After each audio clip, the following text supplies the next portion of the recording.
नमस्कार प्यारे दोस्तों, स्वागत है आपका यूट्यूब चैनल लाइक्ट पर। दोस्तों, आज हम लोग इस वीडियो में अयोध्या अधिनियम 1959 का क्वेश्चन आंसर सेट करेंगे, जो आने वाली परीक्षा एमपी एडीपीओ के सिलेबस का महत्वपूर्ण भाग है। तो चलिए दोस्तों, शुरू करते हैं। आज का पहला प्रश्न यही है कि अयोध्या अधिनियम कब से लागू हुआ है। 4 विकल्प है। पहला है 1 अक्टूबर 1962, दूसरा है 1 दिसंबर 1959, तीसरा है 15 सितंबर 1962, चौथा विकल्प है 1 जून 1959। इसका जो सही उत्तर है वह है विकल्प ए, 1 अक्टूबर 1962। अगला प्रश्न है आयुध संशोधन अधिनियम 2019 कब से लागू है। पहला है 3/7/2019, दूसरा है 5/10/2019, तीसरा है 19/10/2019, चौथा विकल्प है 14/12/2019। इसका जो सही उत्तर है वह है विकल्प डी, 14/12/2019। अगला प्रश्न है आयुध अधिनियम 1959 का विस्तार है। पहला विकल्प है संपूर्ण भारत में, दूसरा है जम्मू कश्मीर के सिवाय संपूर्ण भारत पर, तीसरा है केवल केंद्र शासित प्रदेशों पर, चौथा विकल्प है यह अधिनियम केवल मध्य प्रदेश में लागू होता है। इसका जो सही उत्तर है वह है विकल्प ए, संपूर्ण भारत पर। अगला प्रश्न है कि निम्न में से कौन आयुध नहीं है। पहला है अग्न्यायुध, दूसरा है घातक शस्त्र, तीसरा है घातक शस्त्र विनिर्माण के लिए मशीनरी, चौथा विकल्प है लाठी। इसका जो सही उत्तर है वह है विकल्प डी, लाठी आयुध में सम्मिलित नहीं है। अगला प्रश्न है अग्न्यायुद्ध के अंतर्गत आते हैं। पहला है तोप, दूसरा है हथगोले, तीसरा है पिस्तौल, चौथा है अपैकर द्रव या गैस को छोड़ने के लिए अनुकूलित शस्त्र, और पांचवा विकल्प है उपर्युक्त सभी। इसका जो सही उत्तर है वह है विकल्प ई, उपर्युक्त सभी। अगला प्रश्न है गोला बारूद में सम्मिलित है। पहला है विकल्प है रॉकेट, दूसरा है तारपीडो को काम में लाने वाली कल्पित वस्तु, तीसरा है विखंडनीय सामग्री, चौथा विकल्प है उपर्युक्त सभी। इसका जो सही उत्तर है वह है विकल्प डी, उपर्युक्त सभी गोला बारूद में सम्मिलित हैं। अगला प्रश्न है कि गोला बारूद में सम्मिलित है। पहला विकल्प है पलीते, दूसरा है गोला बारूद के निर्माण की मशीनरी, तीसरा है घर्षण नलिकाएं, और चौथा विकल्प है उपर्युक्त सभी। इसका जो सही उत्तर है वह है विकल्प डी, उपर्युक्त सभी गोला बारूद में सम्मिलित हैं। अगला प्रश्न है अग्न्यायुद्ध के भरण भारणों के लिए उपसाधन कहलाते हैं। पहला विकल्प है आयुध, दूसरा है गोला बारूद, तीसरा है प्रतिसिद्ध आयुध, चौथा विकल्प है अग्न्यायुद्ध। इसका जो सही उत्तर है वह है विकल्प बी, गोला बारूद। अगला प्रश्न है आयुध में सम्मिलित हैं। पहला है घरेलू उपयोग में लाया जाने वाला चाकू, दूसरा है कृषि उपयोग हेतु लाठी, तीसरा है खिलौने के रूप में उपयोग में लाई जाने वाली पिस्तौल, और चौथा विकल्प है प्रतिरक्षा के लिए परिकल्पित शस्त्र। इसका जो सही उत्तर है वह है विकल्प डी, आयुध में प्रतिरक्षा के लिए परिकल्पित शस्त्र सम्मिलित है, बाकी तीनों सम्मिलित नहीं हैं। अगला प्रश्न है आयुध में सम्मिलित नहीं है। पहला विकल्प है अग्न्यायुद्ध, दूसरा है तलवार, तीसरा है आयुध के भाग, और चौथा विकल्प है उपर्युक्त में से कोई नहीं। इसका जो सही उत्तर है वह है विकल्प ए, अग्न्यायुद्ध। अगला प्रश्न है अग्न्यायुद्ध से अभिप्रेत है। पहला विकल्प है कोई ऐसा प्रक्षेप जिसमें ऊर्जा निकलती हो, दूसरा है प्रक्षेपों को चलाने के लिए परिकल्पित या अनुकल्पित कोई भी शस्त्र, और तीसरा विकल्प है कोई विस्फोटक शस्त्र, चौथा विकल्प है उपर्युक्त सभी। इसका जो सही उत्तर है वह है विकल्प डी, उपर्युक्त सभी। अगला प्रश्न है कि आयुध अधिनियम के अधीन मजिस्ट्रेट से आशय क्या होता है? पहला विकल्प है मध्यस्थ अधिनियम के तहत अभियोजन अधिकारी, दूसरा है दंड प्रक्रिया संहिता के अधीन कार्यपालक मजिस्ट्रेट, तीसरा है दंड प्रक्रिया संहिता के तहत सेशन न्यायाधीश, चौथा विकल्प है दंड प्रक्रिया संहिता के तहत प्रथम वर्ग न्यायिक मजिस्ट्रेट। इसका जो सही उत्तर है वह है विकल्प डी बी, दंड प्रक्रिया यानी CRPC के अधीन कार्यपालक मजिस्ट्रेट, आयुध अधिनियम के अधीन मजिस्ट्रेट से आशय है। अगला प्रश्न है निम्नलिखित में से कौन प्रतिषिद्ध आयुध की श्रेणी में नहीं आता है? पहला विकल्प है बम टैंक भेदी पोते वायुयान भेदी, दूसरा विकल्प है टैंक भेदी पोते, दूसरा है वायुयान, चौथा विकल्प है तोपे वायुयान भेदी। इसका जो सही उत्तर है वह है विकल्प सी, वायुयान इस श्रेणी में नहीं आता। अगला प्रश्न है आयुध अधिनियम 1959 की धारा 2 की उपधारा सी में आयुध से तात्पर्य है।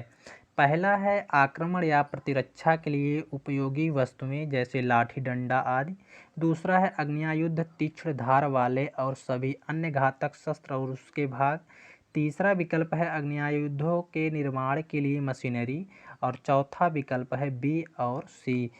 इसका जो सही उत्तर है वह है विकल्प डी, बी और सी आयुध से तात्पर्य है। अगला प्रश्न है आयुध अधिनियम के अंतर्गत गोला बारूद की परिभाषा में क्या सम्मिलित नहीं है? पहला है रॉकेट बम, दूसरा है पलीता तथा घर्षण ट्यूब, तीसरा है गोला बारूद निर्माण की मशीन, और चौथा विकल्प है अग्निशास्त्र। इसका जो सही उत्तर है वह है विकल्प डी, अग्निशास्त्र सम्मिलित नहीं है।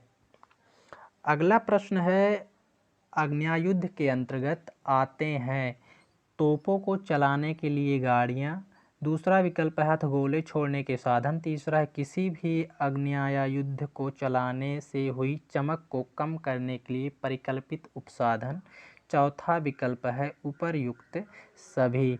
इसका जो सही उत्तर है वह है विकल्प डी, उपर्युक्त सभी अग्नियायुध के अंतर्गत आते हैं।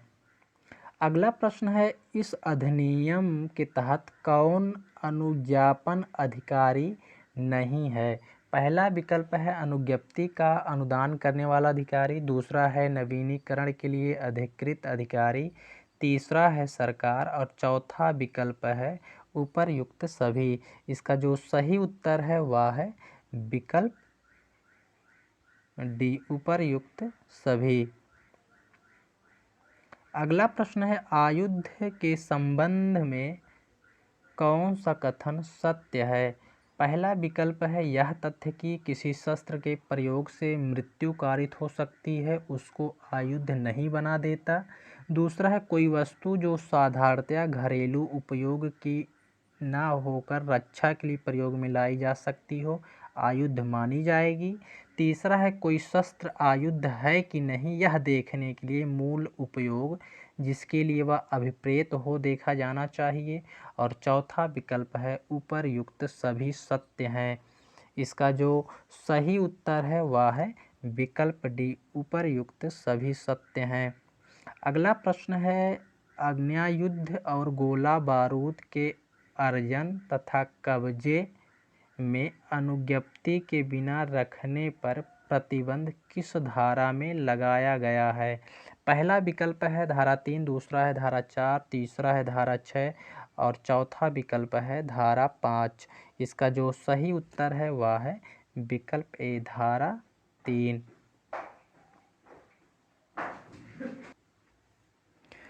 अगला प्रश्न है आयुध अधिनियम के तहत कौन आग्नेयास्त्र के लिए अनुज्ञप्ति ले सकता है? पहला विकल्प है केवल प्राकृत व्यक्ति, दूसरा है केवल विधिक व्यक्ति, तीसरा है कोई भी व्यक्ति, चौथा विकल्प है केवल पुरुष व्यक्ति। इसका जो सही उत्तर है वह है विकल्प सी, कोई भी व्यक्ति। अगला प्रश्न है शस्त्र अधिनियम की धारा 3 की उपधारा 2 के अंतर्गत कोई व्यक्ति कितने अस्त्र लेकर चल सकता है या अर्जित कर सकता है? पहला विकल्प है 1, दूसरा है 2, तीसरा है 3, चौथा है 4। इसका जो सही उत्तर है वह है विकल्प बी 2। अगला प्रश्न है अग्न्यायुद्धों के किसी व्यवहारी या राइफल क्लब या राइफल संगम के किसी सदस्य को छोड़कर कोई अन्य व्यक्ति कितने अग्न्यायुध को ना तो अर्जित करेगा, ना कब्जे में रखेगा, ना वाहन करेगा। पहला विकल्प है 1 से अधिक, दूसरा है 2 से अधिक, तीसरा है 3 से अधिक, चौथा विकल्प है 4 से अधिक। इसका जो सही उत्तर है वह है विकल्प बी 2 से अधिक।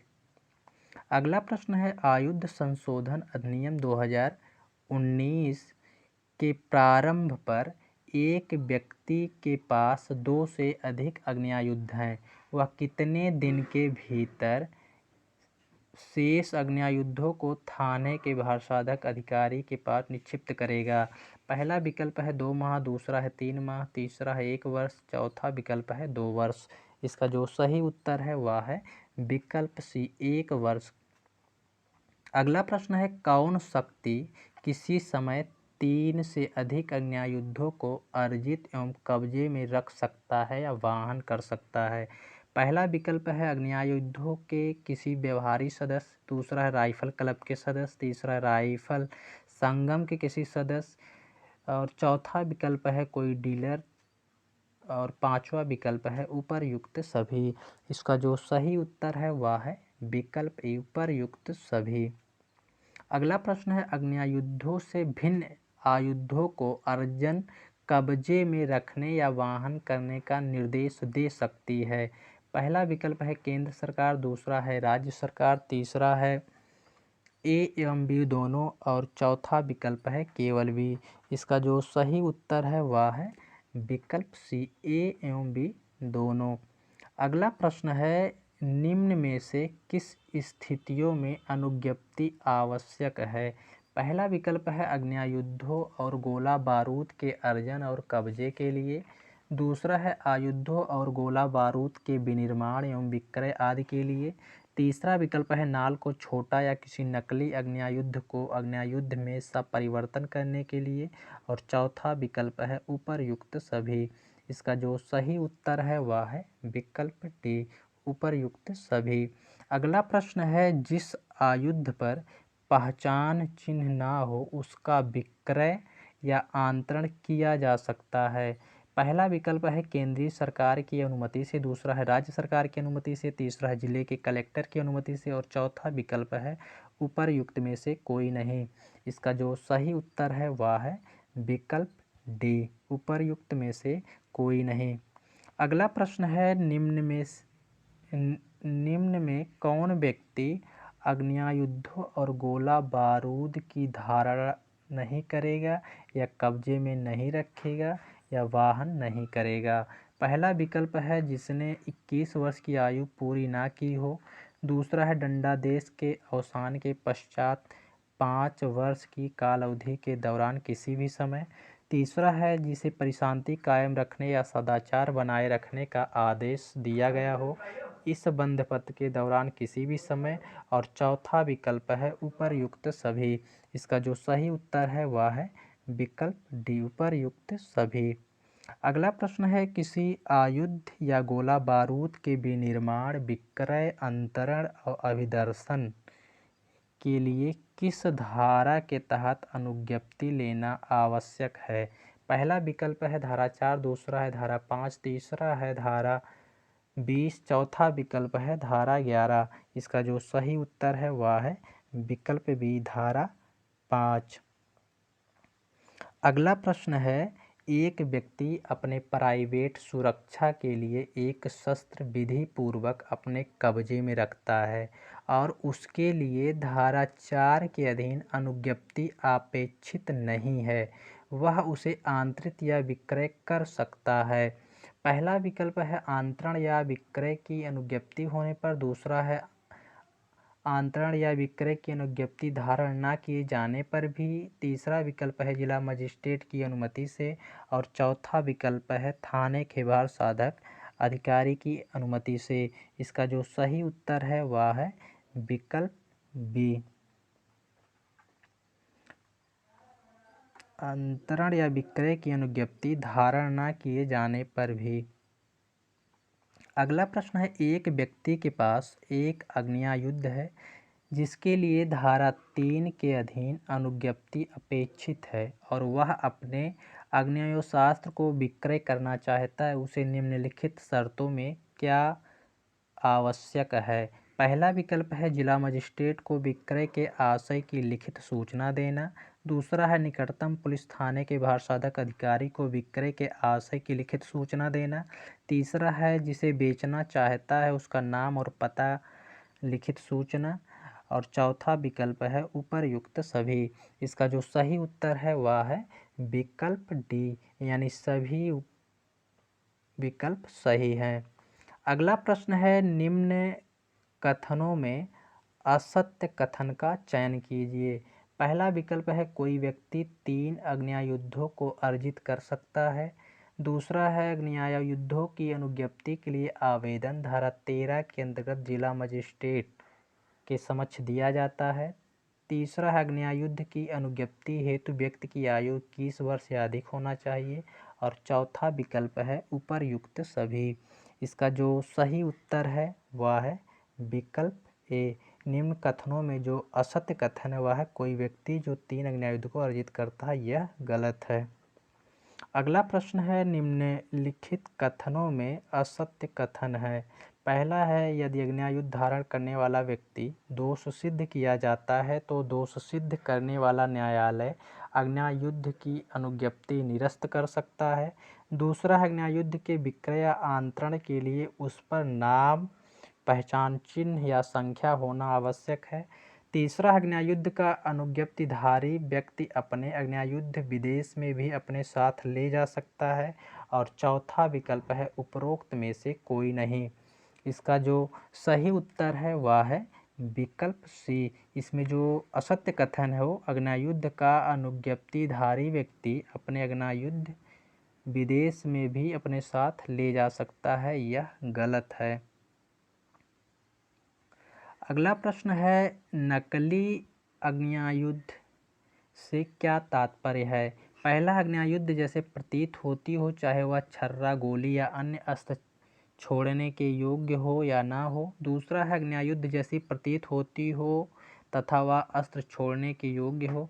तीसरा है उपर्युक्त दोनों से। और चौथा विकल्प है उपर्युक्त में से कोई सत्य नहीं है। इसका जो सही उत्तर है वह है विकल्प सी, उपर्युक्त दोनों से।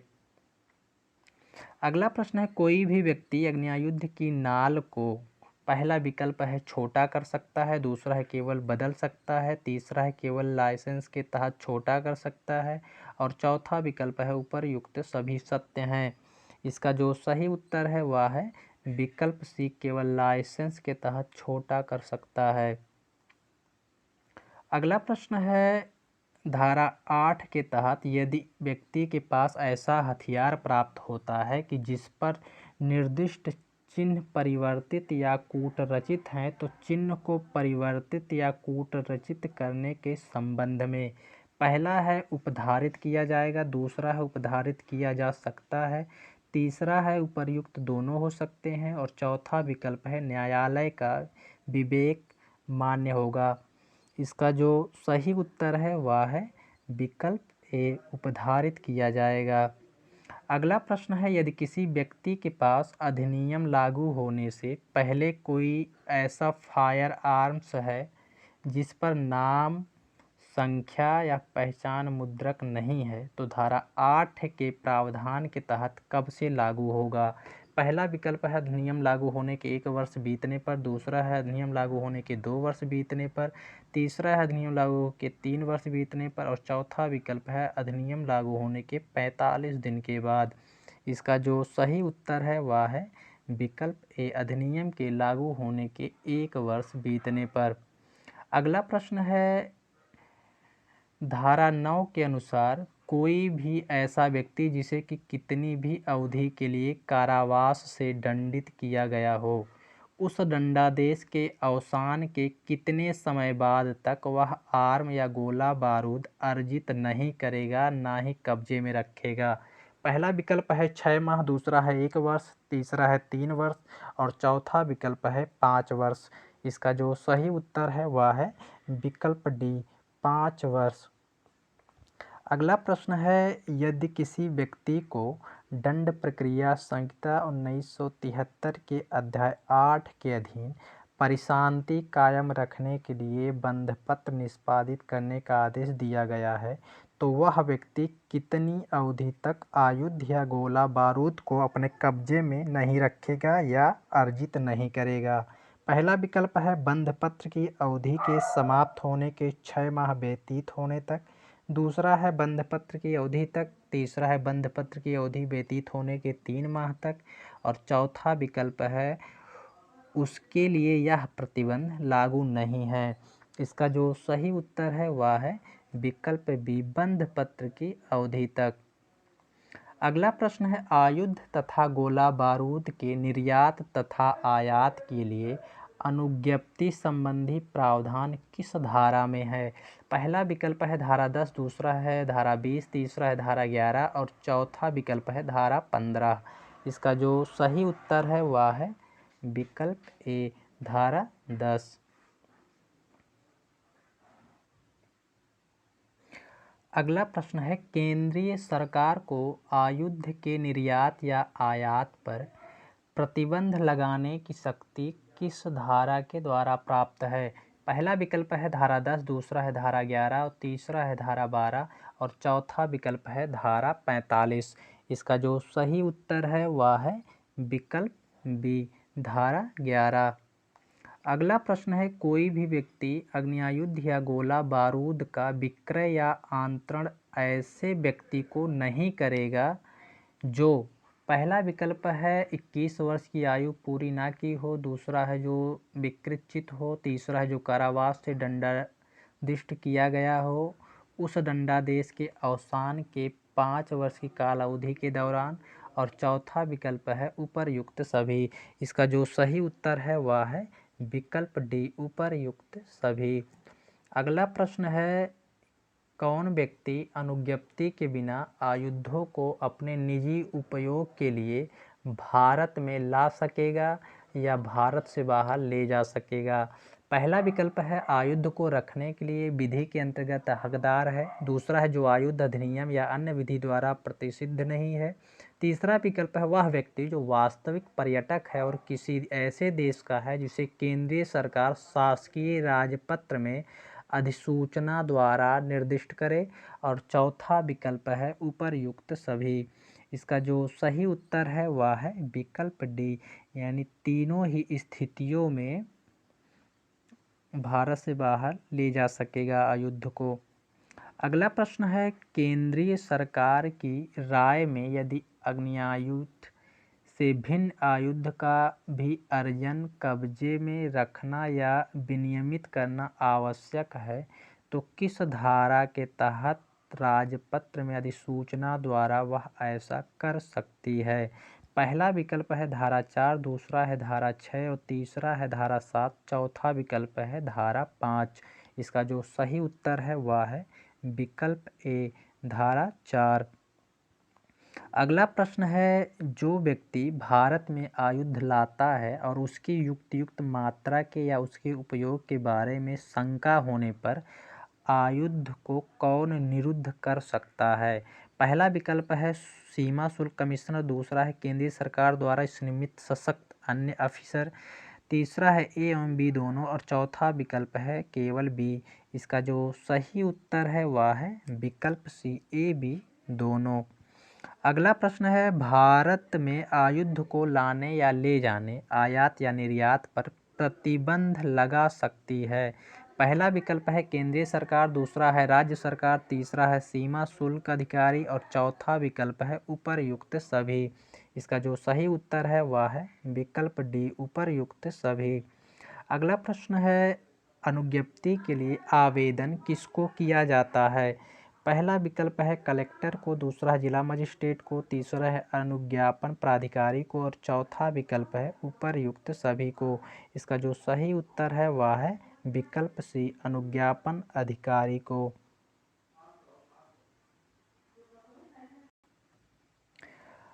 अगला प्रश्न है, अनुज्ञप्ति के अनुदान की प्रक्रिया आयुध अधिनियम की किस धारा में दी गई है?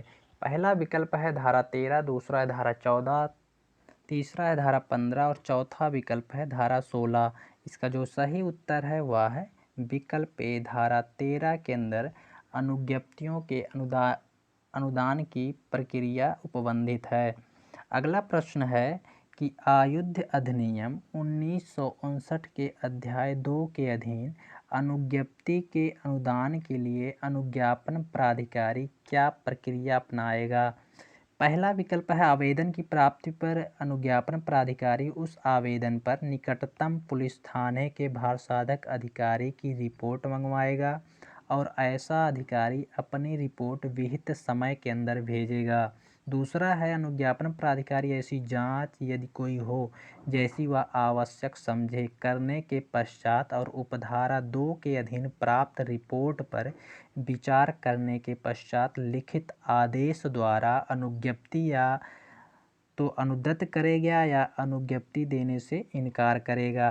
तीसरा विकल्प है जहां निकटतम पुलिस थाने का भारसाधक अधिकारी आवेदन पर विहित समय के अंदर अपनी रिपोर्ट नहीं भेजता है तो अनुज्ञापन अधिकारी यदि वह उचित समझता है विहित समय समाप्त होने के पश्चात उस रिपोर्ट के लिए और प्रतीक्षा किए बिना ऐसा आदेश कर सकेगा। और चौथा विकल्प है उपर्युक्त सभी। इसका जो सही उत्तर है वह विकल्प डी, यानी तीनों ही सही है। अगला प्रश्न है, यदि अनुज्ञप्ति के आवेदन पर पत्र पर निकटतम थाने का भारसाधक अधिकारी अपनी रिपोर्ट अनुज्ञापन अधिकारी को प्रेषित नहीं करता है तो किस धारा के तहत अनुज्ञापन अधिकारी इस आवेदन पर आदेश दे सकता है? पहला विकल्प है धारा 13, दूसरा है धारा 14, तीसरा है धारा 32 और चौथा विकल्प है धारा 45।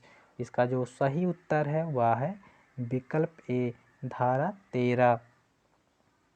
अगला प्रश्न है, अनुज्ञप्ति देने से इनकार करने के कारणों और आधारों का उल्लेख किस धारा में किया गया है? पहला विकल्प है धारा 13, दूसरा है धारा 14, तीसरा है धारा 21 और चौथा विकल्प है धारा 45। इसका जो सही उत्तर है वह है विकल्प बी, धारा 14। अगला प्रश्न है, अनुज्ञापन प्राधिकारी अनुज्ञप्ति अनुदत्त करने से इनकार कर देगा। पहला विकल्प है जहां की ऐसी अनुज्ञप्ति किन्हीं प्रतिषिद्ध आयुध के बारे में अपेक्षित हो, दूसरा है वह विकृचित के अधीन है, वह तीसरा है वह इस आयुध अधिनियम के अधीन अनुज्ञप्ति के लिए किसी कारण से अयोग्य है और चौथा है वह आयुध रखने या वाहन करने से इस आयुध अधिनियम या तत्समय प्रवृत्त किसी अन्य विधि के अंतर्गत प्रतिषिद्ध है। तो अगला है ऐसे व्यक्ति के स्वामित्व या कब्जे में पर्याप्त संपत्ति नहीं है और अगला है उपर्युक्त सभी। इसका जो सही उत्तर है वह है विकल्प एफ, उपर्युक्त सभी। अगला प्रश्न है, आयुध रखने या वाहन करने की अनुज्ञप्ति की अवधि कितनी है? पहला है 3 वर्ष, दूसरा है 2 वर्ष, तीसरा विकल्प है 5 वर्ष और चौथा विकल्प है 7 वर्ष।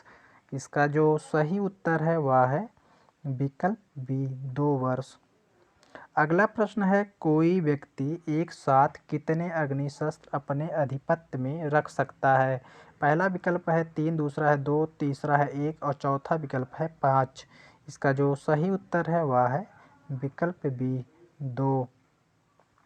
अगला प्रश्न है, अग्निशस्त्र रखने के लिए किसी व्यक्ति को दिया गया लाइसेंस कब तक प्रभावी रहता है? पहला विकल्प है 5 वर्ष तक, दूसरा है 3 वर्ष तक, तीसरा है 2 वर्ष तक, चौथा विकल्प है जब तक लाइसेंस रद्द ना कर दिया जाए। इसका जो सही उत्तर है वह है विकल्प ए, 5 वर्ष तक। अगला प्रश्न है कि अनुज्ञप्ति का नवीकरण कितनी अवधि के लिए होता है? पहला विकल्प है 1 वर्ष के लिए, दूसरा है 2 वर्ष के लिए, तीसरा है 3 वर्ष के लिए और चौथा विकल्प है उतनी अवधि के लिए जितनी के लिए अनुज्ञप्ति मूलतः अनुदत्त की गई थी, अर्थात 5 वर्ष के लिए। इसका जो सही उत्तर है वह है विकल्प डी। अगला प्रश्न है, अनुज्ञप्ति के नवीनीकरण का अधिकार अनुज्ञापक अधिकारी को किस धारा के तहत प्राप्त है? पहला विकल्प है धारा 15, दूसरा है धारा 10, तीसरा है धारा 14 और चौथा विकल्प है धारा 17। इसका जो सही उत्तर है वह है विकल्प ए, धारा 15 के अंतर्गत। अगला प्रश्न है कि अनुज्ञप्ति का नवीनीकरण करने से इनकार करने का आदेश बिना किसी उचित कारण के दिया गया है, ऐसा आदेश मनमाना है। उपर्युक्त निर्णय किस वाद में दिया गया है?